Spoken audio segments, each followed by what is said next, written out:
지난 20일 OMT 그리고 연준의 QE3가 나온 이후 추가 상승 동력을 찾는 이 차원에서 이 고용지표의 중요성이 상당히 컸었는데 지표가 좀 이상하게 나왔습니다. 좋아도 너무 좋게 나와서 사람들이 의심을 하게 되는 상황인데요. 근데 개인적으로 이렇게 경제지표까지 믿을 수 없는 상황은 정말 시장에 대단히 위험한 불확실성이라고 생각을 합니다. 그래서 한번 자세하게 뜯어보기로 하죠. 미 정부 공식 고용보고서 9월분이 되겠습니다. BLS 통계청 보고서라고도 보통 BLS 보고서라고도 부르기도 하고, 일단 헤드라인 넘버를 보시면은 서프라이즈가 하나 들어있는데요. 먼저 지난 9월 미국 전체 비농업 고용 증가 수는 11만 4천 건으로 이 정도면 뭐 예상치를 무난하게 넘어선 양호한 정도의 결과라고 할 수 있는데, 근데 여기서 실업률이 중요하거든요. 실업률이 한 달 만에 0.3% 뚝 떨어지면서 금융위기 이전 수준 정도 7.8%까지 내려갔습니다.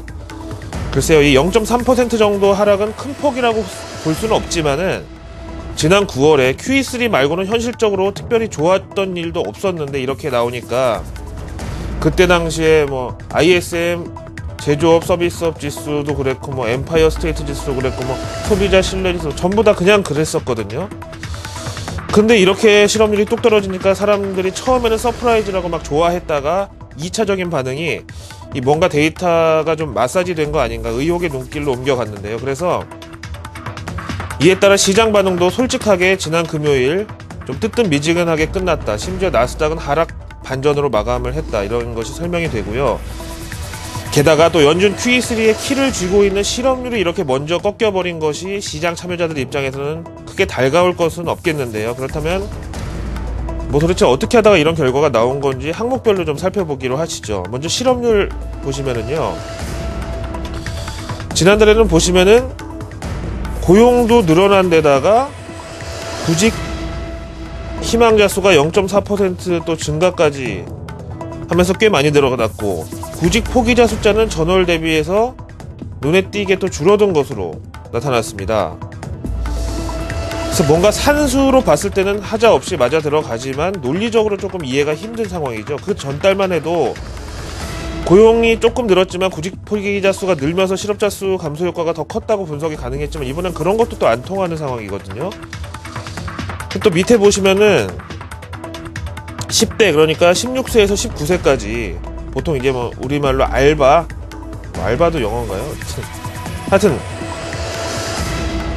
고용을 봤을 때 법적으로 최하 연령대인 16세에서 19세까지 실업률이 0.9% 큰 폭으로 감소하면서 한 달 만에 무려 1%가 줄었는데, 미국도 마찬가지로 이런 10대들이 할 수 있는 건 주로 뭐 앞에서 말씀드린 아르바이트나 임시직이 대부분이라는 점에서 고용의 질은 좋게 볼 수가 없습니다. 게다가 또 불현듯 생각이 든 게 지금 미국 대선이 한 달여 앞으로 다가왔기 때문에 우리도 선거철에 보면은 지하철역 앞에서 뭐 피켓 들고 손 흔들고 율동하고 이런 선거 운동한 학생들 또는 동네 주민들 많이 보는데요. 그런 수요가 일시적으로 여기 포함된 것이 아닌가 하는 생각이 듭니다. 또 그리고 보니까 밑에 파트타임 고용자 수가 이만큼 58만 2천 명 또 늘어났다는 것도 이거를 좀 뒷받침해 주는 것 같기도 하고요. 근데 그동안 좀 내려가서 보시면은 구직자 비율이 가장 높았던 미국의 고등학교 혹은 대학교 졸업하고 막 사회에 나온 24에서 24세 연령층, 또 여기에 실업률도 8월 15.2에서 9월 13.7로 한 달 만에 역시 1.5%가 쭉 내려갔다는 말이죠. 최근 6개월 내 최저 수준을 기록하고 있고, 그래서 이번에는 항상 우리가 꼼꼼하게 체크를 하는 이 업종별 뭐 제조업, 서비스업 뭐 이런 거는 좀 보지 않고 일단 넘어가기로 하고요. 대신에 뭔가 좀 심상치 않은 고용지표에 대해서 월가 현지 하우스 뷰를 들어보기로 하죠. 먼저 도이치뱅크 측의 의견입니다.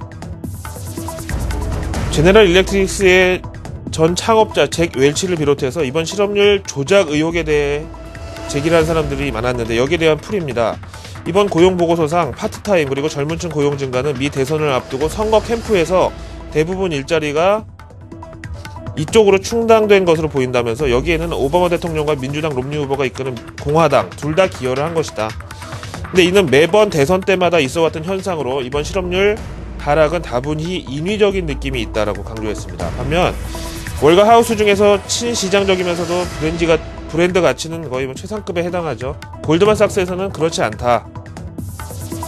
사실은 사실이다 이런 보고서를 내는데요. 이번 보고서는 상당 부분 현실의 변화를 담고 있었다. 이번 고용보고서상 노동 가능 인구수와 전체 고용자 수 둘 다 늘어난 것이 상당한 진전으로 볼 수 있고, 특히 이 가운데서 18만 7천 건 정도의 고용 증가는 전적으로 정부 지원에 의해서 늘어난 것이다. 이에 따라 이번 실업률 급락도 역시 통계적으로 합당한 것으로 봐야 된다. 오류는 없다. 이런 입장을 보이고 있죠. 그래서 일단 고용지표 자체는 호재지만 오늘 우리나라 증시에 크게 보탤 것은 없는 것으로 일단 말씀드려보겠고요. 다음에 주간 전망을 로이터 통신에서 전하고 있습니다. 미국 이번 주부터 역시 3분기 어닝 시즌이 개막을 하는데요. 이미 고해성사라고 할까요? 자진 납세라고 할까?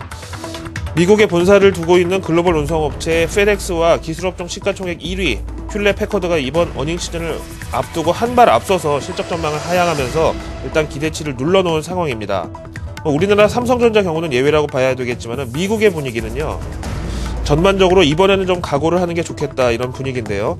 3분기 실적은 다들 부진할 것이라고 예상을 하지만 문제는 이번 3분기 실적 보고서와 함께 나오는 4분기 실적 전망이 문제라는데, 이것이 부진할 경우 주가는 앞으로 여기에 더 민감하게 반응할 것이다라는 예상입니다. 그래서 이번에는 4분기 전망치를 보자. 그래서 그 밑에 톰슨 로이터 조사 결과에 따르면 오는 4분기 어닝 시즌에 대해서 컨센서스가 나와 있는데요. 이 서베이 결과 보시죠. 이번 4분기 S&P 500 지수 구성 대기업들의 경우 전년비 9.5% 정도 실적 감소를 예상하고 있다. 그래서 이 가운데서 거의 절반가량의 기업들 이 실적은 유로존 경기 침체 때문이고, 나머지 11%는 글로벌 경기 둔화, 나머지 또 8%는 달러 강세, 6%는 중국 경제 성장률 하락을 이유로 들었다라는 설명이 쭉 나와 있고요. 다음 페이지 보시면은 이유를 대부분이 유로존 침체 때문이고, 나머지 글로벌 경기 둔화, 그리고 달러 강세 때문에 실적 감소 효과가 있은 것으로 6% 중국 원인으로 이렇게 쭉쭉 넘어가면서 보실 수가 있는데요. 이 항목들 중에서 지금 보시면은 달러 강세만 빼고는 우리나라 기업들도 다 교집합으로 봐도 무리가 아니겠다는 생각입니다. 자, 이제 시간 관계상 외신을 하나만 더 봐야 된다면 단연 유럽 소식, 그 중에서도 스페인의 선두에 서 있는 그리스 소식을 볼 수밖에 없겠는데요. AFP 통신 기사 내용입니다.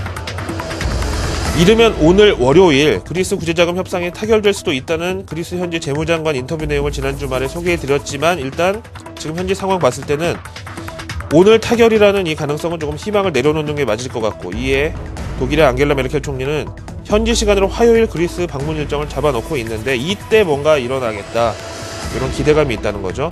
그리스 간 김에 사인을 받아갖고 오겠다 이런 기대감이 있는데, 반대로 볼프강 쇼이블레 독일 재무장관은 그렇지는 않을 것이다.